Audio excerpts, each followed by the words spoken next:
should be more cuprites. Let me see.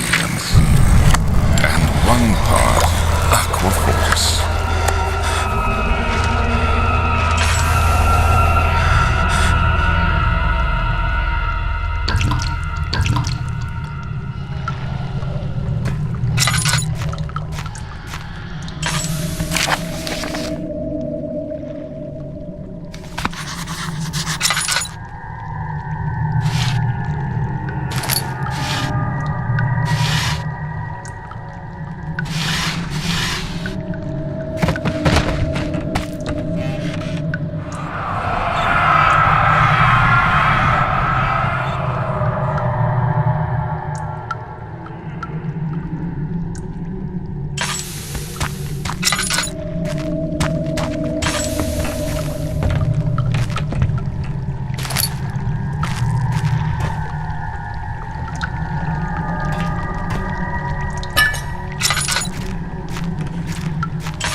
May 1839.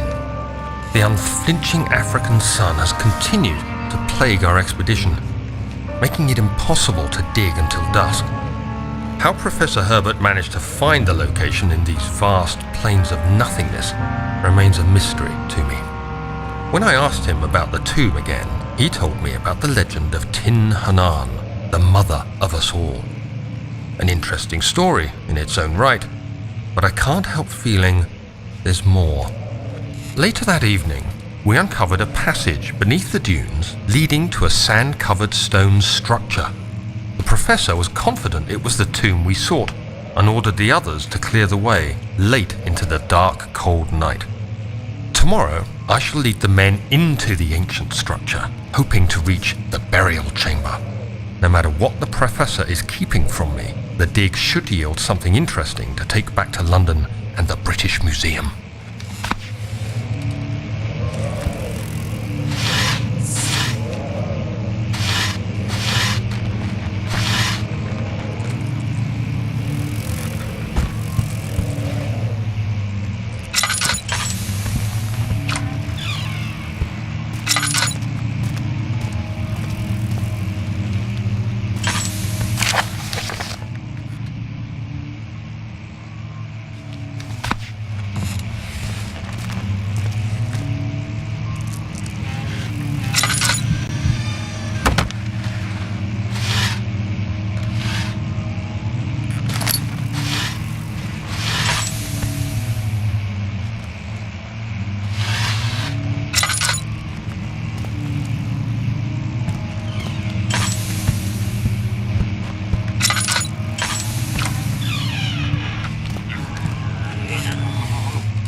17th of May, 1839.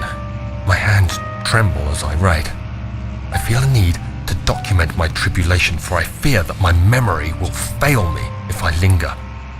Today, I took some men and ventured into the dark, ancient passage we uncovered. Our torches burned faintly in the murky air as we slowly made our way underground. The men were superstitious and fearful. They argued loudly, and I felt their strange language getting to me. I mustered my strength and yelled at them to continue down the slopes and broken steps.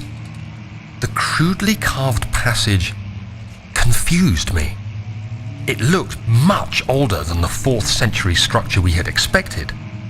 The twisting path emerged into a great antechamber. The walls were lined with statues unlike any I'd ever seen. Despite their unearthly quality, I felt a strange familiarity toward them, which haunts me still. At the far end of the chamber, a great slab of stone sealed off whatever lay ahead. I gave the order to raise it, and as I pushed through the narrow space, the heavy stone suddenly dropped, sealing me inside. I was trapped.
Is old and hasn't been tended to for centuries.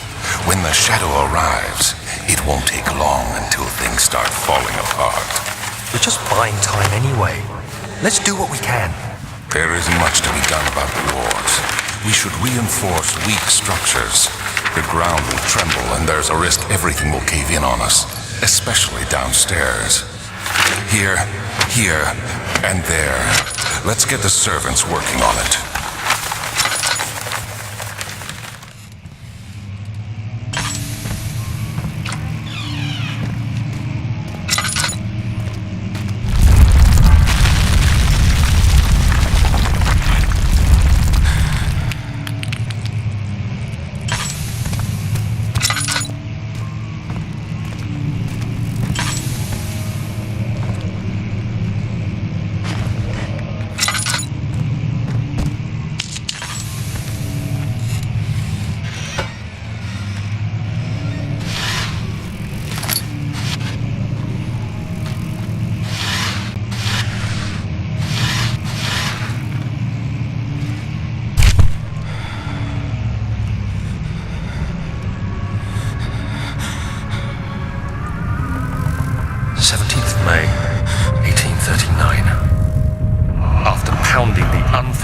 stone wall for what seemed like an eternity, I realized it was hopeless.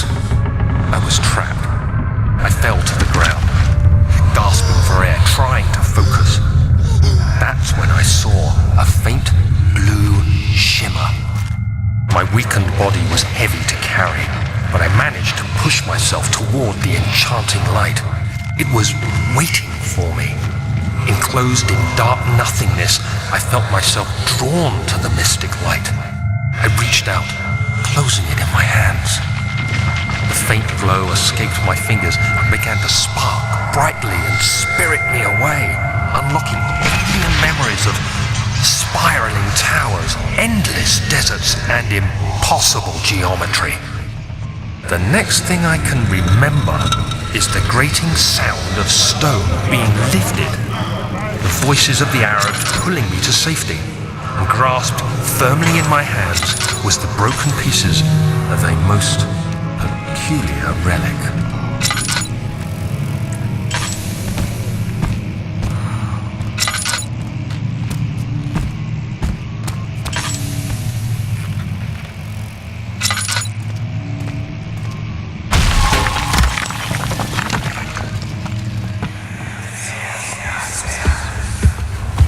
You have to be swift when you activate the first one. You hear that? If it stops, you'll have to start over. Isn't all this a bit excessive? You can never be too careful, Dan.